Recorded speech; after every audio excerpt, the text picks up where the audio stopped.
I was walking with a heavy heart, carrying burdens near and far. Dust on my feet, doubts in my mind, searching for peace I could never find. Then I saw a fountain standing still, flowing grace from your holy will,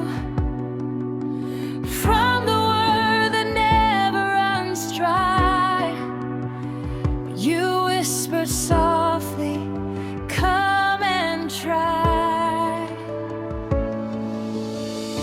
You are the living water, Lord, my thirsty soul restored by your word.